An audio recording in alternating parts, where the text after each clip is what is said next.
સમાજને ખબર છે તો આપ સૌ શાંતિ રાખજો।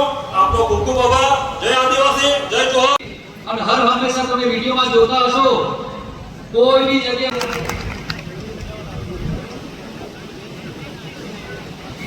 તો આપ સૌ શાંતિ રાખજો। આપનો ખૂબ ખૂબ આભાર। જય આદિવાસી, જય જોહાર, જય બિરસા। જ્યાં સુધી તમારો કેમેરો જ્યાં સુધી કવર કરી જવાન જય જવાન જય જવાન ભાઈ તુમ આગે બઢો। આજે સાથે પંજાબના મુખ્યમંત્રી ભગવત માન સાહેબ આપણી વચ્ચે આવ્યા છે। આમ રાજનીતિમાં આમ આદમી પાર્ટીમાં જોડાઓ, સંઘર્ષ કરો, કામ કરો। ચૂંટણી જીતીને જનતાની સેવા કરતા છો। અઘરું જરાય નથી। અઘરી એવો અઘરો છે। એક વખત નિર્ણય લીધો કે લાચારી છોડી દઈશ। પંજાબના મુખ્યમંત્રી ભગવત માન સાહેબનું સ્વાગત કરશે। તાળીઓ ચાલુ રાખીશું મિત્રો। સાથે નથી મિત્રો, ત્યારે પણ આવ્યા અને ભાજપે બીજી વાર જેલમાં નાખ્યા। 27માં થવા જઈ રહ્યું છે, પણ એના માટે મારે એક આપણી વિનંતી કરવી છે। બોલા ડરાવવાની કોશિશ કરે છે। આપણે જેલથી ડરવાના છીએ?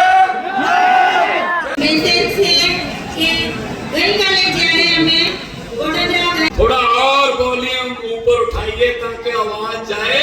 हम लोग छतरी लेके खड़े हैं, अपने सर के ऊपर कुर्सी लेके। અહીંયા તમને બધાને મોબાઈલ ફોન પોતાના હાથમાં લઈ લેજો।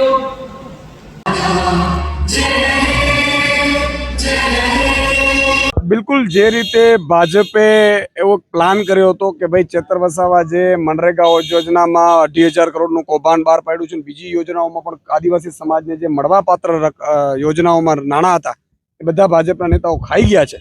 એ 1 બાય 1 ચેતર વસાવાએ ખોલવાનું ચાલુ કર્યું એટલે ભાજપવાળા એટલા ડરી ગયેલા એટલે એમણે એક પ્લાન કર્યો કે એમની ઉપર એક ખોટી ફરિયાદ કરીને જેલમાં નાખવામાં આવે।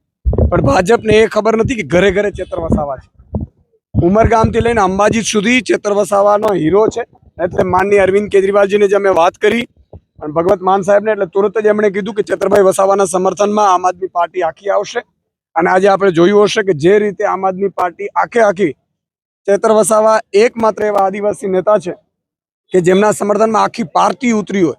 બીજી કોઈ પાર્ટી આવી રીતે સમર્થનમાં નથી ઉતરતી, કારણ કે ચેતર વસાવાની લડાઈ સાચી છે, આમ આદમી પાર્ટીની લડાઈ સાચી છે અને ચેતર વસાવાનો બદલો લેવા માટે આદિવાસી સમાજ તૈયાર છે। ભાજપ આદિવાસી સમાજ વિરોધી નીતિ અપનાવે છે અને આદિવાસીઓ 30 વર્ષથી કઈ રીતે પાછળ છે એ પ્લાન ભાજપ કરે છે। એટલે સારી સ્કૂલ ન બનાવે, સારી હોસ્પિટલ ન બનાવે, આદિવાસીના છોકરાઓ સારા ભણે નહીં અને જે યોજનાઓ છે એનાથી માહિતગાર ન થાય એટલા માટે તેને આખા ષડયંત્રો હતા। પણ ચેતર વસાવા જેવા છોકરાઓ તૈયાર થતા હવે એ બધી માહિતી એમને આખા સમાજમાં બહાર પાડે છે, જેલમાં નાખે છે। એટલા માટે આ કર્યું હતું। માનનીય અરવિંદ કેજરીવાલજી અને ભગવત માન સાહેબનો પણ ખૂબ ખૂબ આભાર માનું છું। હજારો પબ્લિક આવી એમનો પણ ખૂબ ખૂબ આભાર માનું છું ચેતર વસાવાના અને એમના પરિવારના સમર્થનમાં। અને આમ આદમી પાર્ટીનો એક કાર્યકર્તા અંત સુધી એમની સાથે છે। ચેતર વસાવાનો એક મેસેજ આપણે પબ્લિક સમક્ષ મૂક્યો, શું હતો મેસેજ? બસ શોર્ટમાં આપણે મેસેજ હવે જે જેલમાંથી જે મેસેજ હતો, આમ આ જે એફઆઈઆર કરી છે એ એફઆઈઆર ખોટી છે અને જ્યારે આ સીસીટીવી ફૂટેજની વાત કરીએ છીએ તો એ લોકો સમાધાન પર આવે છે। એટલે પોલીસે સીસીટીવી ફૂટેજ ત્યાંથી ગાયબ કરી દીધા છે અને ચૈતરભાઈને ગુનેગાર સાબિત કરવા માટે એ લોકો સમાધાન પર આવ્યા છે। એટલે પોલીસ તંત્રએ સીસીટીવી ફૂટેજ ગાયબ કર્યું છે। બેન, તમે મેસેજમાં ચૈતરભાઈ એવું કે આક્ષેપ કર્યો છે કે પ્રશાંત સુંબે સામે કાર્યવાહી થાય, શું હતું એ? શું કહેવામાં હવે જે પણ આ પોલીસ તંત્ર જે કામ કરી રહ્યું હતું એ પ્રશાંત સુંબે ના ઓર્ડરથી બધું ઉપર વાતચીત કરીને કાર્યવાહી કરે છે। એટલે અમારી બધાની માંગ છે એમને પણ તમે પૂછો કે કઈ રીતનું હતું અને અમારા લોકોએ પણ જાણવું હતું કે કોણ છે કે જે આ બધું કરાવડાવે છે। એટલે ભાજપના નેતાઓનો એમાં હાથ છે, પરંતુ પ્રશાંત સુંબે ઉપર વાત કરીને પછી અહીંયા નર્મદા પોલીસને કામે લગાડીને ચૈતરભાઈને ફસાવવાનું એક કામ કર્યું। બેન, આપ જાણો છો પ્રશાંત સુંબે કોણ છે? હા, નર્મદાના એસપી છે। તો અને લોકલ ક્રાઇમ બ્રાન્ચ પર પણ આક્ષેપ કર્યા છે, એ કયા કારણોસર? હા, તો જ્યારે આ કેસ જે દિવસે બનાવ બન્યો છે એ દિવસે ક્રાઇમ બ્રાન્ચના સ્ટાફ ધક્કા મારીને ધારાસભ્યને ગાડીમાં બેસાડે છે. એટલે અમે એમની પર આક્ષેપ કર્યા છે કે એમણે કોના ઓર્ડરથી ધારાસભ્યને ધક્કા મારીને ગાડીમાં બેસાડ્યા છે એ પણ અમારે જાણવું છે.